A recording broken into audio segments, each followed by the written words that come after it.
Welcome to We Are Everyone, a video and podcast series powered by Pivotal Moments, and we focus on the intersection of mental wellness in the workforce.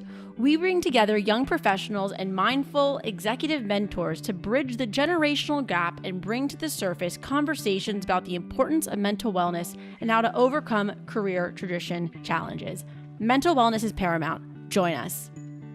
Welcome to We Are Everyone, aka Mental Recess. I'm your host, Jenn Sherman, and we have a really special guest on today for season 5. We have Libby Snyder. She is I guess you would say DMV, Bethesda, DC professional, just all of the things, powerful woman, and we're going to be talking about mental fitness, grit, resilience, kind of just overall strength, and going to have a really fun conversation today. But welcome, Libby. How are you on this, I guess you would say, federal holiday President's Day? I'm fantastic. It's supposed to be 60 degrees outside today, so cannot wait to enjoy the weather. But yeah, everything's great. Thanks for asking. How are you doing? Doing well. No complaints over here. No complaints. I guess it's nice that hopefully it doesn't get that cold again. I feel like now it's getting darker out later in the day, which has been fabulous. Yeah, absolutely. So, Libby, can we start off a little bit about telling the audience kind of a little about your background? You know, you're born and raised in the DMV, and like we were probably always were like a mile apart from each other, even though we didn't meet until in our later years. Yeah, just kind of a little bit about your background and how you got to where you are today. Absolutely. So as you said, I'm from Bethesda, born and raised here. And then I went to University of Michigan for college, where I majored in international studies and psychology, and I minored in Spanish. And then I didn't really know what I wanted to do after college, but I knew that I wanted to do something and give back to my community. So I interviewed with Teach for America, and then I got the position, and I worked on the south side of Chicago teaching special education, high school math, ninth grade. And that was incredible, an incredible experience. And I simultaneously got my master's in special education. And then unfortunately, like about a year into my service, I had a sudden death in the family. And I came home and I was recruited to work for Merrill Lynch. I didn't really know what I wanted to do. I was thinking about going to law school, taking the LSAT, and then happened to get, interviewed. And then I somehow randomly walked into, working for Merrill Lynch. I got the position, I interviewed, and then, I've been a financial advisor for the past 4.5 years now. So that's a little bit about my background. Well, so Libby, tell me a little bit more, because first off, my ears perk up when I hear psychology, because I'm not by any means a licensed professional or have any certifications in that, but I just love to learn about, the beautiful mind, if you will. So, looking at your history of minoring in psychology, then going for Teach to America, and then getting your master's in special education. I mean, how is kind of all of that too? Like, how have you went through that journey, and then now, you're working as a financial advisor, which again has to do a lot with psychology, right? I mean, that's one of the most sensitive subjects is finance. So I'm curious, how, what fueled your passion towards really focusing on special education and, education, special education, psychology, and then now leading up to, financial, being a financial advisor? Yeah. So psychology relates to every single line of business, in my opinion. It's just understanding people, what makes them work, what makes them tick, and really being able to connect and kind of understanding deeper issues. And that really played out, when I was in Teach for America, because as you can imagine, I was the only white person in the room. And so really having to connect with my students, I really learned how to be funny and how to develop those interpersonal relations, because you have to get kids to trust you before they care what you have to say. And so that was really, really critical. Before, when I was in college, I did a lot of intergroup relations, which is facilitation and talking about oppression and privilege. And so I did a lot of work with race and ethnicity. And then from there, that's kind of how I found out about Teach for America. And then it's kind of the same passion, which is teaching people really complicated things, but making it really simple and bite-sized pieces as it relates to them. So like in Teach for America, you know, I taught algebra. I made everything in dollars and cents because of course that's what they pay for. Money is everything. In my role as a financial professional, I break things down into like how it makes sense, you know, for clients, you know, talking about their goals and what's most important to them. So it's a very similar skill, and sometimes understanding maybe what's not said and understanding um, those types of reactions. And I also do a lot of work, you know, advocacy and financial literacy work with women. So I speak to a lot of different women's groups, you know, some other nonprofits as well, because I tend to see that there is a lot of anxiety around money. And oftentimes, you know, financial literacy isn't taught in schools. And so it can be really scary, you know, for people to like ask these questions and have these classes. So I've been doing a lot of work with that recently. No, I love that. And actually here at Pivotal Moments, under the We Are Everyone channel, we will be launching a show called Senses and Sense. I won't be the host, but we'll have a fabulous host to talk about, you know, some of these things around financial literacy, because psychology and finance, as we just spoke about, very sensitive. You know, it's kind of the taboo, right? Like that's one of the taboos is finance, like finances, and also accessibility. I'm sure just kind of the transition of going from Teach to America then to working at Merrill Lynch within an area that is a bit more affluent. I mean, I'm sure it's like, it's one of those things where you don't learn that in high school or college. And then it's kind of like, you know, when, you know, they always say that in college, that's when those credit card companies are trying to give the credit card to the college kids. And they're like, oh, cool, we have like $10,000 to spend. They don't realize that if they spend that $10,000, there's a lot of interest and then they go into debt. It's just like, how are you supposed to know those things if you don't seek out those resources or they're provided to you? Right. Exactly.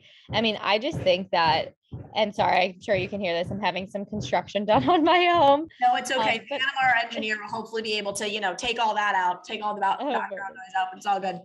Yeah, I mean, I personally think that it is completely financially irresponsible to let an 18-year-old take on $200,000 in debt at 6 to 7% interest and not require them to take a class or understand, like, what does this mean for me and how is this going to impact my future? Am I going to be having to make payments, you know, through my 50s? Or what is principal? What is interest, you know? And so I just think you know, we need to be talking about it more as a society. And unfortunately, you know, and I have my own views on the education system, but I think our education system works if you have parents at home that are willing to read to you, because as you know, there are studies that show the number of books in your house directly relates to like your SAT scores.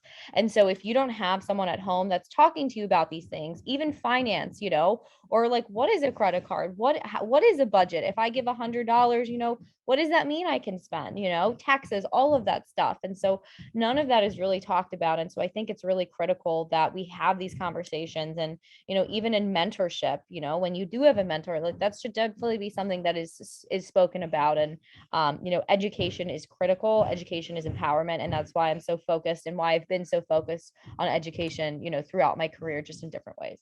No, I mean, frankly, I love that synergy. And also it's kind of one of those things, you know, I don't know when you feel, I hate to age us, but, you know, we're in our 20s and it's like 20s are for us to kind of discover, in my opinion, like what our superpowers are and like honing them in. And then like when we get older, like thinking about all those ways you want to give back, like you started off really giving back, but then had to like kind of move on to a different phase in your life. And I feel like then when you get older and older, that's when you can just kind of, I call it like a barrel of wisdom. And the more wisdom that we can conjure up, then we can start to really give back. Right. So I love that idea of like, it's just different types of education at different phases in your life.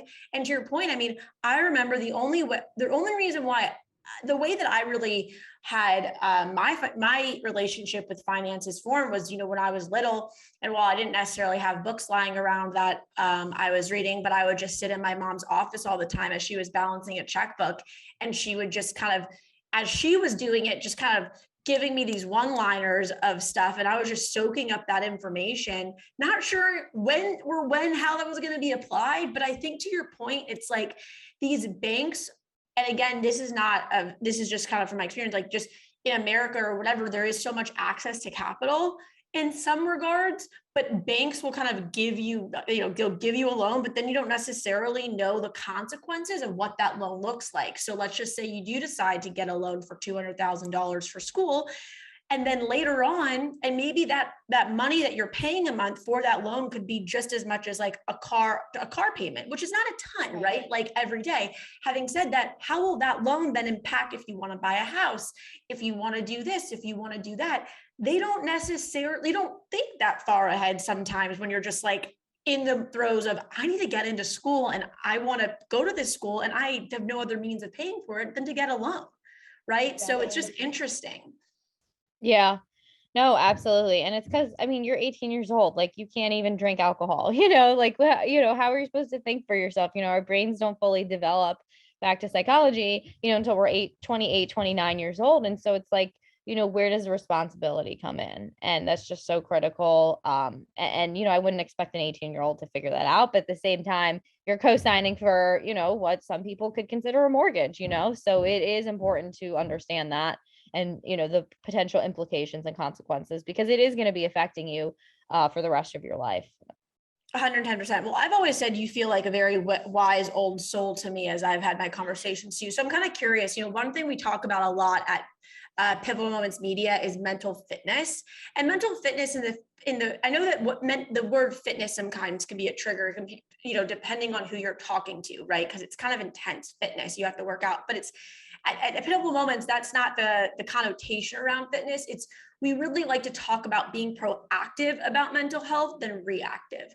Sometimes the only way about being proactive is that once you're reactive, once your brain changes and things change in environment, but it's understanding that mental fitness is a continuum and it does change. But I'm kind of curious, Libby, because it sounds like, for you, your journey so far has been, you've had some sudden changes and you've had to pivot. And I'm curious, like how kind of you've been able to maintain your mental fitness. And then also, what does mental fitness mean to you? Yeah, those are great questions. I just think like horrible things happen to people all of the time. And it's really our response to think like we can never control those things. It's really our response and our ability to adapt and change and be the best versions of ourselves is what really I guess I would describe as like being in the environment. So like mental fitness is doing what you need to do and putting yourself first. As I said, like I talk to a lot of women's empowerment groups, and I just think if you don't put, and this is not in a selfish way, but this is in a way of like, I know what's best for me and I need to do what's best for me, because if I don't, no one else is going to do that. And so I guess, so that's what that's kind of how I have been able to get through these things, and just being positive in general. If you're not positive, so many bad things happen. And if you choose to be negative and if you choose to be a victim, then that's going to affect your mindset. I mean, unfortunately, I think that everything happens for a reason, and we don't always understand like why things are going to happen the way they are, but they all unfold, and we may not understand it now, but looking backwards, we do.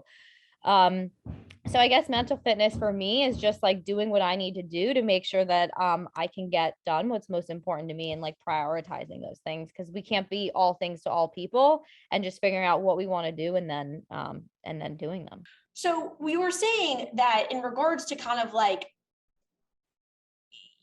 your circle of influence and being able to work with people, or just even have people in your circle who you can set up for success versus like not, right? Like that's the whole idea with like the whole boundaries and perspective and kind of knowing that versus, not being able to give everything to everyone.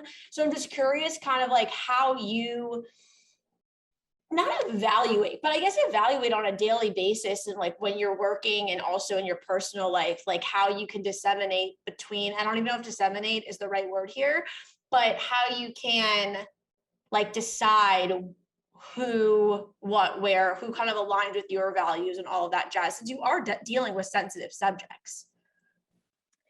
Yeah, that's a good question. I think it just depends. So like I feel like that's where like psychology comes into play, and just really getting to know people. And part of, my personality is just like very blunt, for lack of a better word. Like I kind of just skip the small talk and get right into it. Because I really want to get to know people and what drives them and what's most important to them and really what are their values. And like, maybe we have the same, maybe we don't, but I still think that's a learning opportunity. So I think just, it's funny because growing up, my favorite word was why. I would always ask that. My parents would be like, enough, like stop asking why. But now I'm evaluating my profession as like asking the tough questions, asking these hard questions. So it's like really perfect for my personality because I get to do what I love. And so I guess just really getting to know people and figuring out, what makes the most sense. But at the end of the day, I'm extremely, motivated and ambitious. And so just trying to figure out, how I can get there, by just meeting different people and getting to know what's most important to them. I love that. I think I used to say why all the time too, like why? And then I'm pretty sure I would piss off a lot of people. I'm like, but seriously, like why? Right. Like why? Yeah. I'm curious. Like, I understand that we're doing this. And then even now I'm just like, I feel like when I walk and go around, I feel it's like it's like, it's kind of, I'm like that nice force of nature. Like I put it on with a smile, but like, it's like that fierce sassiness that comes out, but I'm smiling and I'm nice while doing it, which I feel like, yeah. So I love it. So, kind of looking at like, your circle of influence and kind of sensitivities around that. It's kind of, how do you kind of go throughout your day practicing mental fitness and understanding with the continuum? Like I understand you answered a little bit, but like, I think more so like, I always like to say, while it might not be singing in the shower or, working out, walking, but like, is there anything outside of like, just kind of the typical things that, not everyone would say is the answer as they do breathing exercises, but like kind of outside of that, you practice? Yeah. I mean, for me, for mental fitness, like I need at least 30 to an hour minutes of like time to myself. And what that means to me is like working out. I do have a Peloton, so I use that a lot. And it's so crazy because the coaches, I feel like I have my own personal coach, but they like really help me like get outside of myself, get out of work and just really, and they're so positive. Like I genuinely think that like having a Peloton makes me a happier person. Other things that I do, I do have a journal, and I do like think about things that I'm grateful for. And I just really surround myself with people who are positive, and want to see the best for me and vice versa. And so that kind of support system from a friend, family, perspective, we all have choices who we want to spend our time with. And, if you're working professional and you want to work out, like your time is, and you have a family, like your time is limited. And so just choosing to be with people who, make you better and want to see the best version of yourself. So I guess that's kind of what I would say. I don't know if it's different than anyone else, but I guess everyone needs to just find, what is going to give them kind of that space to, separate themselves, from work. Cause especially working from home, that can be really, really, tough if, you're just in front of the computer all day. Yeah. Like in front of the computer, like 5 days a week. I mean, my Peloton's staring at me all the time I feel you on that. Like, I'm like, this just makes me really happy. Like, I really like the instructors. I personally think mostly all the instructors, I don't say I take all of them, but all of them have such different personalities. And you're like, oh, I'm in the mood for this today, or I'm in the mood for that today, or I'm in the mood for this. And it's like, it's really nice. And also like the vulnerability that I think the instructors have as well, that it's not like all perfect and whatever. Like they also go through struggles and challenges. And I just think that like, that's okay. Like, it's okay to be feeling not great one day. Like just because you wake up one day and you feel great, and then the next day it's like, I'm not in a really good mood that day. Now, having said that, like, you don't have to like lean in and be like, oh, like maybe you can get in a better mood in the second half of the day. But if you don't, you don't. And that's also okay. Exactly. Yeah. I love that. I love that. Well, I want to leave this one today a little short and sweet since it is a federal holiday and I'm sure you have things that you need to do, but I love that you came on and shared your little bits of wisdom. I would love to do a roundtable with you, potentially with some other women, and we can talk, or men, we can talk, but we could just kind of talk a little bit more. Yeah, no, we're diverse here at Pivotal Moments Media, but I think that there's some great conversations and continuing on of the points that you made today. But I guess I was just wondering, to leave the audience, like, is there any piece of advice, unsolicited, and, I know this is not coming from a licensed professional, that you would have to tell our audience of how to strengthen their mental fitness, or anything else you want to leave with them today? Yeah. I think, in terms of advice, I would just say find what's most important to you and what makes you happy. And then, reading is really, I sometimes, read different types of books that can kind of get me out of, what I'm thinking. And then journaling. If you don't feel like you naturally have a positive mindset, there's a lot to be grateful for, whether that be volunteering or really putting yourself, kind of like what I did in Teach for America, into the shoes of others, and recognizing that, not everyone has a winter coat, not everyone has, a meal. So I guess what I would just say is, if you don't naturally have a positive mindset, maybe just journaling, what's one thing that you're grateful for, or one thing, just to kind of get that gratitude. And just, whether it be working out, hanging out with friends, just surround yourself with people who really want to see the best for you, because being in a global pandemic and kind of this work from home environment can be really, really challenging. So 100%. No, I love that. And also, just like, I think perspective here is really key, if I would say, is one of my key takeaways, where it's like, you can put yourself, I think the most important part about life is like getting outside of your bubble and putting yourself in other people's shoes to really understand, like, and I'm not saying we can solve world hunger or solve whatever. That's like a huge responsibility to take on, but it's all about really like, how can we be positively impacting other people's lives that could be outside of our own, ecosystem of what we know. So I love that. And thank you so much, Libby. I'm really excited to release this interview. It's actually be releasing pretty soon. So we will catch you next time, though. And anything else? That's it. Thank you so much, Jen. I love this stuff. And we will catch you next time. Thank you for everyone for tuning in to Mental Recess.